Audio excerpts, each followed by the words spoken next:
Hello guys, what is up? Today we're going to be doing a little bit of this, Rogue Legacy. It's actually I've been on a fix of this game lately, and quite frankly, it's probably one of my favorite indie games that I've ever played. And this includes stuff like FTL, Binding of Isaac, Amnesia. It probably has me the most hooked. Just because, well, the progress you make in it is a little different. For those of you who don't know, Rogue Legacy is a dungeon crawler-esque game that has two main challenges. But I'll start with the goal. The goal is to get through this castle and beat its 4 bosses. And there are side bosses, but those are optional. But you beat the main 4 bosses in order to get to the final boss, after which you beat the game. Now, it's a little different because you don't, unless you're really, really, really good, it's highly doubtful that you'll be able to do this in one go because of 2 things. First of all, the difficulty scaling in this game is kind of sort of ridiculous. The first area is not so difficult. The second area, it's kind of difficult. The third area is pretty difficult. I don't want to talk about the 4th area yet. That's where I need to beat next. I have beaten up to the 3rd boss at this point, so I'm a little late in doing a new game. I was tempted to start an entirely new game, but I've lost way too much progress.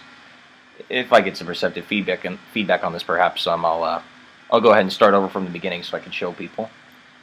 In the meantime, we are going to have some fun here. I'm going to record a single run because unless I am super bad, it's going to be a little long. Like, I've had runs last in excess of an hour. So I will probably, if it lasts that long, I'll probably end up splitting this up into like 10-minute videos and just release periodically, like maybe 1 or 2 a day. We'll see how this goes. So then, let us get started, and I will explain mechanics as I go.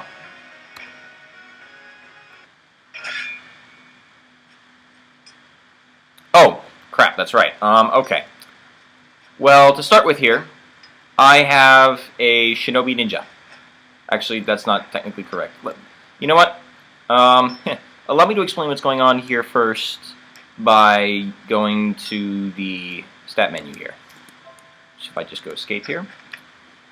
Now, basically, if you notice over here, let me explain what's going on. Notice it's called Lady Faye II. The name is superfluous, although you can apparently change the names. I just haven't figured out how to yet. Notice I am a level 102 Hokage. Level is somewhat irrelevant, although at the same time somewhat indicative. I will explain in a second. Notice I am a Hokage, though. That is a class. There are several classes of character, some of which are typical, some of them not so much. I mean, look, it's a Hokage. It's weird. And notice, aside from the stat boosts that I have right beneath, where it says, huge strength but can't align critical strikes and all that, there is ADHD and dwarfism. Those are quote-unquote disabilities. And I say quote-unquote because some of them aren't really. It's just they tend to be named in such a manner, which admittedly is one aspect I don't like about this game, but that's a different point entirely, and I'm not going to talk about that. The point is that this allows me to move faster and I'm tiny. The advantage to dwarfism is that there are spaces in the castle that I cannot fit otherwise if I'm not a dwarf. And the axe symbol there shows the spell that I can use, which if I go back out after, I'm sure if you paid attention on the right, there's all my normal stats. It shows my current equipment, my current enchantments, both of which I will get to in a second. If I go back, if I attack here, got a little training dummy here if they would turn around. There you go. That's how much damage I'm doing per strike. That's the advantage of the Hokage. Massively, massively increased damage over any other class in the game, but they cannot land any critical strikes at all, no matter how high your chance is. And then, on the other hand, I can cast spells here. This one fires axes in an arc, does decent damage. And then, as a Hokage, when you upgrade from... The base class is called Shinobi. But when you upgrade to Hokage, it gets another ability, an innate one, which allows you to do this. Little teleportation technique. It's kind of a blink. Can't use this through walls, or at the very least thick ones, but it does allow you to get certain places, and it allows you to dodge enemies fairly easily. Before I go on to equipment and enchantments, and the third guy you may have seen on the end, I'm going to go over to the manor. Alright, this is where all the upgrade stuff is. Now, there's a crap ton of upgrades. I could probably spend a good chunk of this video just explaining all of them, and I'm not going to because that's kind of boring. But in essence, let's just say, well, there's a lot. And eventually, the very top one of the most expensive in the game, I have got. Which the name might put you off a little bit. Yes, it's called Bestiality. Go ahead and have a good laugh right now. But it's freaking awesome. It allows you to become half dragon. And being a dragon in this game is incredibly advantageous. If one pops up, I will show you. Basically, it allows you to fly, but it does replace all of your attacks with fireballs. They're not as powerful depending on your mana, like your magic skills. But you do regenerate also mana over time. Now this is the equipment, of which I have unlocked so far. Currently I'm running a full ranger setup, which is just, it's a whole bunch of armor, in essence, and it weighs a ton, but I've also upgraded my weight accordingly. So then there you go. These do various things, like you notice the red ones. The red ones are called blood, and there's sword, helm, chestplate, limbs, and cape. The blood stuff it drains your maximum health, as you can see over there, but it also gives you vampirism, which allows you to get health upon a kill. It's a shame it's on a kill, not a hit, though. And then I have varying amounts of these, because you have to find blueprints for them in the castle. So anyways, yeah, that's that. It's nothing terribly exciting going on there right now. I mean, I'm working on getting the Sky set right now, which is the next set. It's found in the Maya, which is the top section of the castle, but I'll show you the castle map in a second. This is the Enchantress.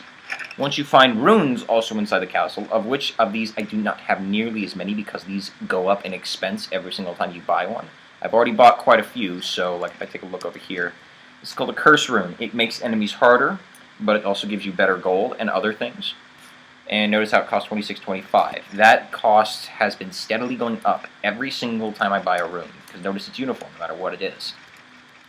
Currently, what I have equipped are 3 flight runes, which allow me to fly for a short duration. Combined, the runes grant me 1.75 seconds of flight, which comes in handy more often than not. I have a single vault rune, which gives me a double jump.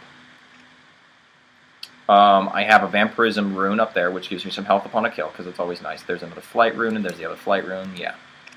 And you can see them down in the lower left-hand corner. Upper right-hand corner, no, upper left-hand corner is where all of the stuff is, like health, mana, current level, current gold count. You'll see the axe. You'll also see like a coin-looking thing in the other one. That's for a held item that you can find in there, and usually only lasts in there. However, I found something special called Sharon's Obol.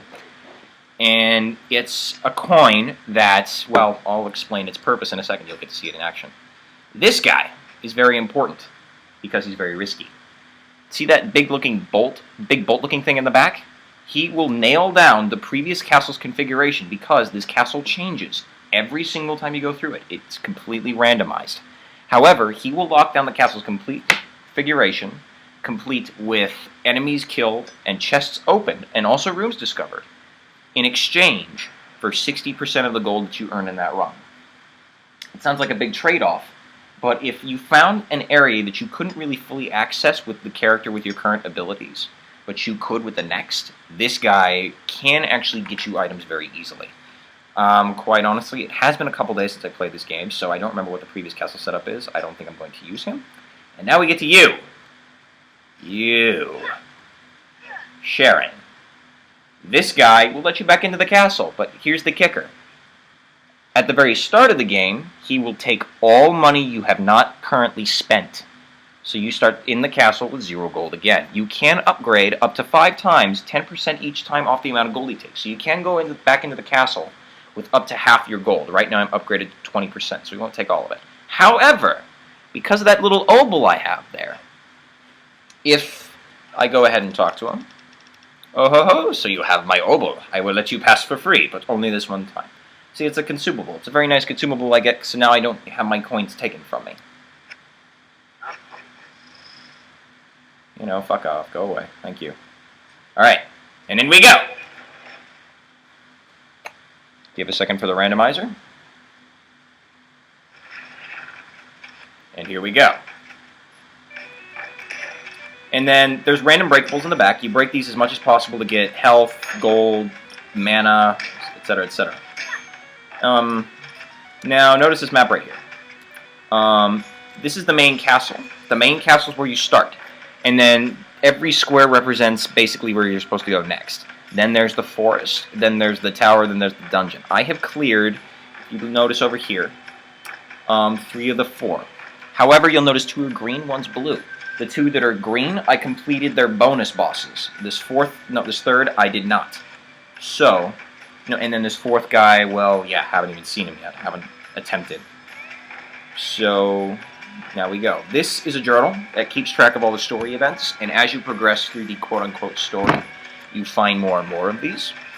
They unlock sequentially. I think I'm due to find another one, actually. Oh. Ooh! Yeah, no, see, I'm strong enough. Ow! I'm strong enough right now that these beginning enemies are a little trivial. Except right now I seem to be sucking because now I'm on camera, and that's the Let's Play curse. There's my flight rune, except once again... Okay, hold on. I need to calm down here just because I'm talking. There we go. Get some gold, destroy some barrels. Oh. And go up here. Alright, now see that painting over there? If he looks a little out of place, you'd be right. Because, it's an enemy. Same with you. Doomvises, they're called. Isn't like a canvas, but of doom. I don't know. Stupid name. Some spike balls. No big deal. We open a chest. Hey, we got some loot. And there's chests like these scattered all over the place. I'm going to go destroy some chairs over here. Maybe get some gold. Candelabra. Oh, hey, health. Awesome. Thank you.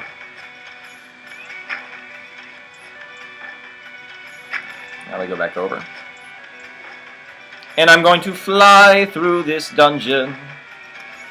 That's actually really handy. You have no idea. Hopefully I'll get to show it off a little bit. Oh, like right here. Oh.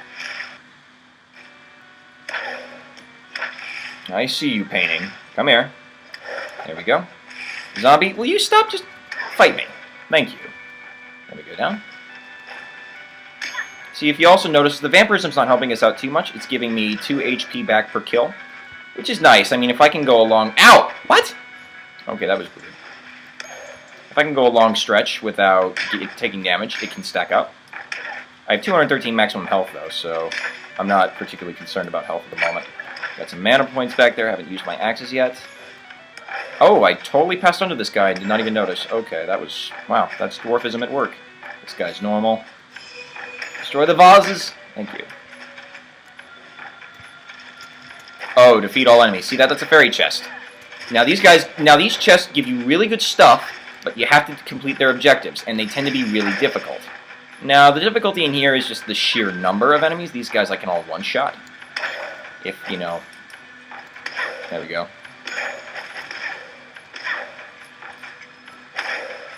I can one-shot all these guys, so it's not terribly difficult. It's just... The projectile enemies tend to get really fearsome and damaging if they group up. So like that guy. I'm really used to the damage patterns at this point, so I know when to dodge, when to duck, when to jump. And there we go. That's all the enemies. Now we go back and open our chest. What is our reward?